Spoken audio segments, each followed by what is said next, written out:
Okay, next let's take a look at this Invoices tab.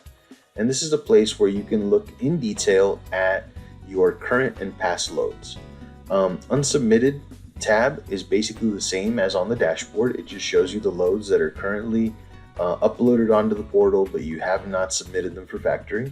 Processed are going to be loads that are in the process of getting approved. Requires attention are any loads that need you to answer a question or do something with. In dispute are any loads where the broker is disputing something. So for example, on this load here, let's open it up, and you've got the load documents here at the bottom, and if you clicked each one, it would download and you could open it up. But the most important area is the invoice activity. So in this case, the last note here says per debitor, the load will be paid for the amount of $700. So it was a $900 load, and let's see, it doesn't give the reason why there was a deduction, but it tells us that there was a deduction. So in this case, you would want to get in touch with that broker and ask them, hey, why are you short paying this? Can you give me a reason, and try to work out if that's a legitimate reason, or if you need to ask that they pay that load in full. Going back to invoices, let me just run through the rest of the tabs here. So that's in dispute. The next one is processed, and these are all the loads that you most recently did. Now this will go back pretty deep. Let's see. Oh, actually, it'll go back to the beginning of the year. So these are all the loads for the past year. But usually you'll be using this to see if a load got approved or paid. So if you're wondering whether it's approved to pay for tomorrow or approved to pay later today, you'll go over to processed. You'll refresh your browser to make sure that you're looking at the latest batch of the loads that are getting processed. And then here to the right, you look at advanced type. And if it got approved, it'll say standard EFS 2-day, or it'll say rush EFS, or 24-hour advance is what it'll say here if it's approved for a 1-day. If there's an issue with it, you might see delayed advance in this area, and that's how you know there's an issue with it. The broker's claiming damage or something along those lines. So that's our invoice tab. Okay, so next let's look at the administration area, and this is where we go to manage drivers. If you were going to add a driver, you would just go to new user, and here you would select the username for that driver. I usually add the company name at the end of their name. So if the name was Joe, I would do Joe and then company name with no spaces. And the reason why I do that is because if there's another Joe in the entire system, it won't let you select that username.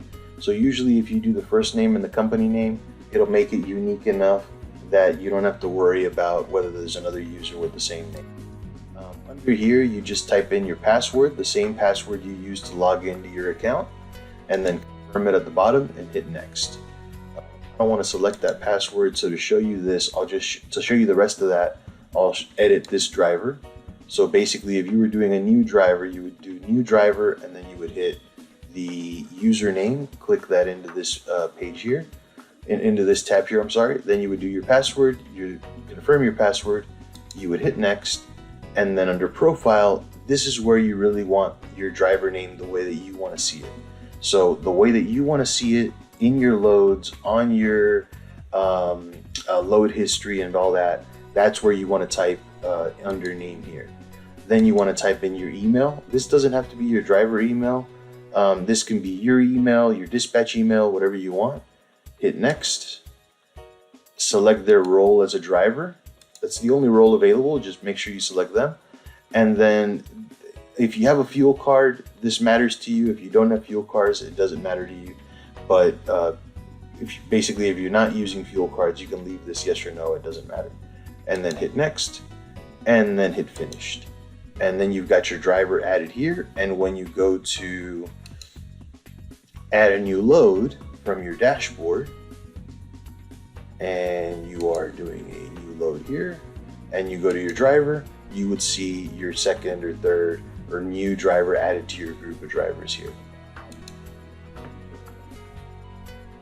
The last area to review is the accounts receivables window. We scroll down a bit, we'll see it here, and this is where we can see where our loads stand within the 90-day factoring process. So each one of these groups is going to be the group of loads that is an open invoice within this time period here.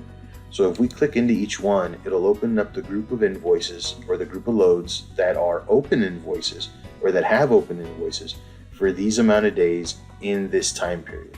So we recommend that you look closely at loads that are beyond 30 days and especially look closely at loads that are beyond 45 days. Those are the ones that have the higher probability of needing attention. And then if there's anything that we know for sure is needed, you'll see it in the notes here.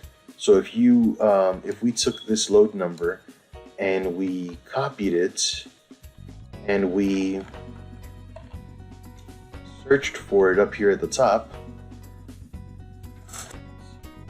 found, maybe there was a space at the beginning, there it is, okay. So if your load doesn't come up, if you notice there was a space there, it didn't find the load number. Even though I had the load number there, because there was a space at the beginning, it didn't find it. So if we delete that space, all of a sudden there's our load number and there's our load. So we click it, it opens this new window, and the note said that there was a problem with the BOL or the rate con. Let's see what we've got here. So it says missing rate con BOL. So I guess there must have been a problem when this load was uploaded. I'm guessing that there was either incorrect paperwork or they're mixed up because they're asking for both documents to be re-uploaded. So what would happen here is you would add an additional file, you would click and drag the new documents in here, hit submit, and as soon as you hit submit, within 24 hours this load will be reviewed and will be reprocessed, or at least a resolution will be in the works within 24 hours.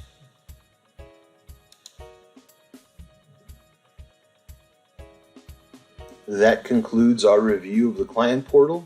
If you have any questions or I can explain anything further for you, please don't hesitate to reach out or contact me, and I'd be happy to go over it in more detail with you one-on-one. Thank you.